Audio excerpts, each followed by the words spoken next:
দেখুন, যেভাবে বৈধ পন্থায় যারা চাকরি পেয়েছে তাদের সাথে যেভাবে অন্যায় হয়েছে সরকারের অপদার্থতার জন্য, সরকারের নোংরামির জন্য, এর খেসারত সরকারকে দিতে হবে।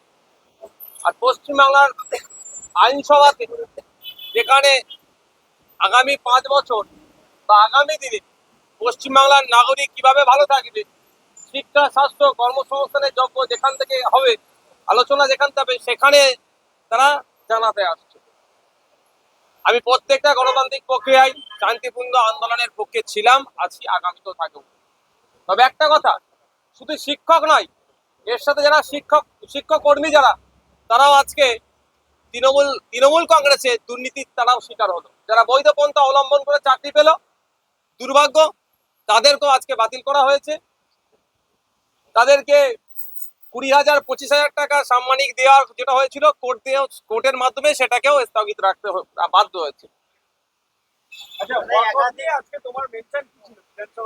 আজকে বিধানসভায় স্পিকার স্যারের মাধ্যমে রাজ্যের সংখ্যালঘু বিষয়ক ও মাদ্রাসা শিক্ষামন্ত্রীর দৃষ্টি আকর্ষণ করলাম, তাকে আবেদন করলাম যে পশ্চিমবাংলায় ওয়াকাফ ভারতবর্ষের দ্বিতীয় বৃহত্তম ওয়াকাফ সম্পত্তি পশ্চিমবাংলায় আছে।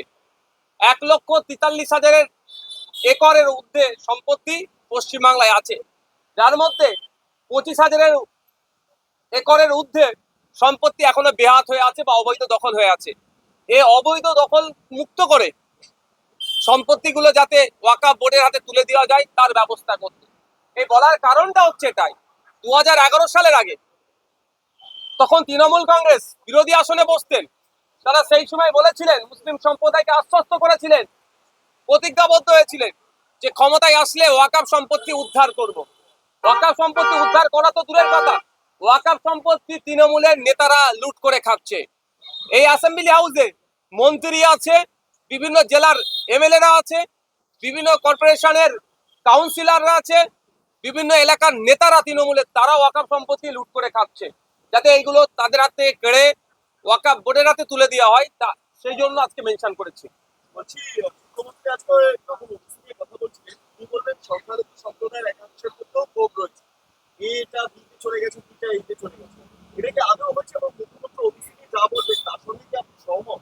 দেখুন, ঠিক যেভাবে মোদিজি অর্থাৎ কেন্দ্রের বিজেপি সরকার ওয়াকাফ সংশোধনী আইন 2025 নিয়ে এসে মুসলমানদের উপকার করার স্বপ্ন দেখাচ্ছেন, উপকারের নামে অপকার হয়েছে, ঠিক একইভাবে নতুন ওবিসি এ, ওবিসি বি রিজার্ভেশনের নামে মুসলমানদের অতটাই উপকার করেছে যতটা উপকার মোদিজি ওয়াকাফ অ্যামেন্ডমেন্ট অ্যাক্ট নিয়ে এসে করেছে। এই রিজার্ভেশনের নামে মুসলিমদেরকে সম্পূর্ণরূপে যারা আর্থিকভাবে দুর্বল তাদেরকে আরো ক্রমশ ঠেলে দেওয়া হয়েছে। কারণ ওবিসি এতে এতদিন শেরশাহওয়াদিয়ারা ছিলেন, এখন সেটাকে ওবিসি বিতে পাঠানো হয়েছে, মানে এটা হচপচ করা হয়েছে। আমার মনে হয় কমিশনে যারা ছিলেন মুখ্যমন্ত্রীকে বাইপাস করে বা ভুল বুঝিয়ে এই ধরনের লিস্ট মুখ্যমন্ত্রীর হাতে তুলে দিয়েছে, তার মাধ্যমে অ্যাসেম্বলি যে রিপোর্টটা পেশ করেছে এটা অনেক হচপচ, অনেক বিতর্ক আছে। যদি এই বিতর্ক না ঠিক হয় তাহলে কিন্তু এর বিরুদ্ধে যারা এই রিজার্ভেশনের মধ্যে পড়ছেন বা যারা ডেপ্রাইভ হয়েছে তারা ঐক্যবদ্ধভাবে আন্দোলন শুরু করবে। সেই আন্দোলনের ভয় পেয়ে হয়তো আজ তিনি বুঝতে পেরেছেন, সেই আজকে কিছুটা হলেও প্রশমিত করার জন্য আজকে তিনি বকলমে স্বীকার করে নিলেন যে আমরা এটাকে নিয়ে সংশোধন করব, বা এই ধরনের তিনি একটা শব্দ প্রয়োগ করেছিলেন। মিসগাইড করেছে, বাইপাস করেছে, ওরে বাবা, তার প্রমাণ তো এটাই বললেন আজকে হাউসে। তো পশ্চিমবাংলার মুখ্যমন্ত্রী আমাদের সম্মানীয় চিফ মিনিস্টার এটা বললেন, এটা কমিশনের ব্যাপার, ওরা দেখে নেবে।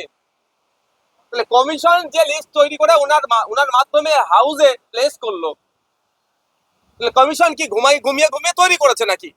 কমিশনের যারা ছিলেন তারা যদি অ্যাবেল না হয়, ডিসেবল হয়, সেই পদে ছিল কেন?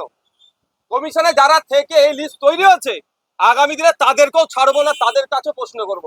যদিও আমি ওবিসি বির মধ্যে আসেনি, আমি জেনারেল ক্যাটাগরিতে আসছি, তারপরেও বলছি প্রকৃত যারা আর্থসামাজিক ভাবে পিছিয়ে, যারা এ ক্যাটাগরিতে ছিল, তাদেরকে ঠেলে বি ক্যাটাগরিতে পাঠানো হয়েছে। বি থেকে এতে আসতে পারে, তাতে আমি বিতর্কে আমি জড়াবো না, কিন্তু এতে যারা ছিল তারা কি এখন আর্থসামাজিক ভাবে তারা লেভেলে পৌঁছে গিয়েছে? সে পৌঁছায়নি। তাদেরকে ঠেলে দেওয়া হলো কেন? কারা করেছে এটা?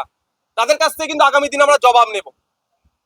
বিষয়টা নিয়ে কি আদালতে নেবেন? মানে মামলা তো চলছে সুপ্রিম কোর্টে, মুখ্যমন্ত্রীও বললেন।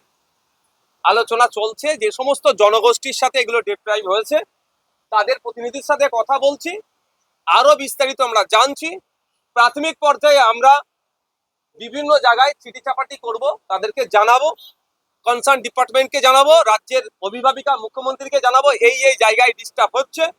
যদি তিনি বা সেই দপ্তর দায়িত্ব নিয়ে এই সমস্যাগুলোর সমাধান করে নেয় তাহলে আইনি লড়াইয়ে যাওয়ার কোনো প্রশ্ন আসছে না।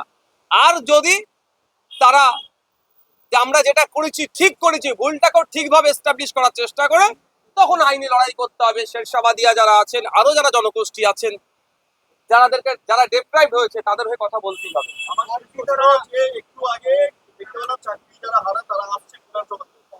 তার আগে মুখ্যমন্ত্রী দিদির চলে গেলেন, আবার বিকেল 4টার সময় বিধানসভা রিটার্ন করলেন। মুখ্যমন্ত্রীকে এই যে পরিস্থিতি তৈরি হবে সেটার আগাম আঁচ পেয়ে তিনি বেরিয়ে গেলেন। এডিটা দেখুন, একটা কথা বলি, ওখানে প্রায় 1400 ঝুপুর মানে মানুষ, কেউ বলছে ঝুপুরপট্টি, কেউ বলছে দোকান পুড়েছে।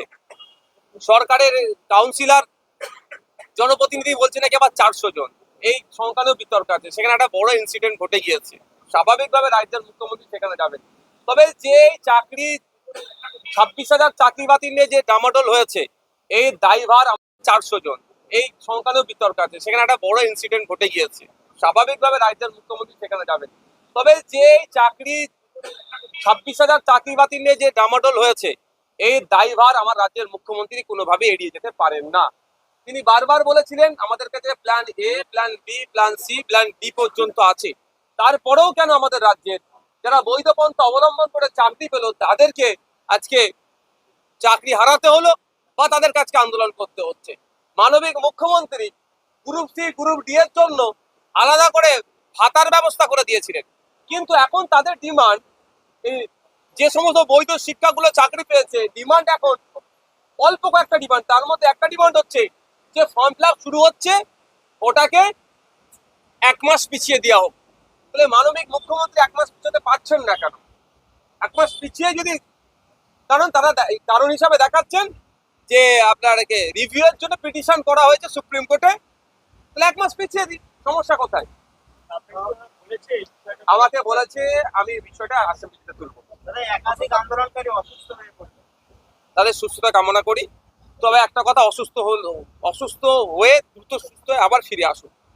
অসুস্থ হয়ে ঘরে চলে গেলে হবে না। যদি নাইকে পেতে চাই একদম রাস্তায় থাকতে হবে, তাহলে নাই পেতে পারে, না হলে পাওয়া দুষ্কর এই সরকারের আমলে।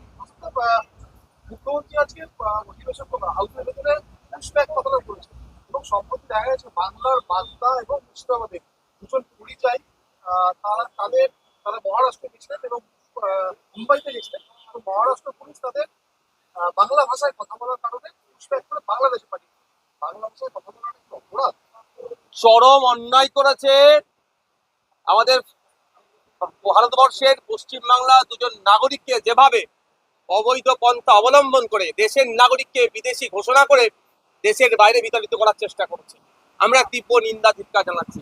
মুখ্যমন্ত্রী শুধু বিধানসভার মধ্যে দাঁড়িয়ে পুশব্যাক করেছে কেন, এই নিয়ে চর্চা তো করবেন উনি, ওরা রাইট আছে। সাথে সাথে আমাদের দেশের কনসার্ন ডিপার্টমেন্টের সাথে কথা বলে জবাবদিহি করা দরকার, কড়া ভাষায় বলা দরকার যে পশ্চিমবাংলার মানুষ বাংলায় কথা বললে, ত্রিপুরার মানুষ বাংলায় কথা বললে তাদেরকে কোনো মতেই যে বাংলাদেশি বলে দেখে দেওয়া হচ্ছে, এটা বন্ধ করতে হবে। এই পুশব্যাক এই বলে পশ্চিমবাংলার নিরহ নাগরিককে চমকানো, ধমকানো, আতঙ্কে রাখা বন্ধ করতে হবে। এটা কড়া ভাষায় মুখ্যমন্ত্রীকে জবাব দিতে হবে। শুধুমাত্র এখানে অ্যাসেম্বলিতে বলে চুপ করে গেলে হবে না। দেখুন, এই বিষয়ে দেশের রাষ্ট্রপতির কাছে আমি জানাবো। অলরেডি প্রিপারেশন চলছে যে এই ধরনের ঘটনা ঘটছে, বাংলা ভাষায় যারা কথা বলছে বিভিন্ন রাজ্যে তাদেরকে বাংলাদেশি বলে দমন পীড়ন হচ্ছে। কদিন আগে দেখছিলাম সেই সমস্ত স্টেটের পুলিশ তাদেরকে ডিস্টার্ব করছে।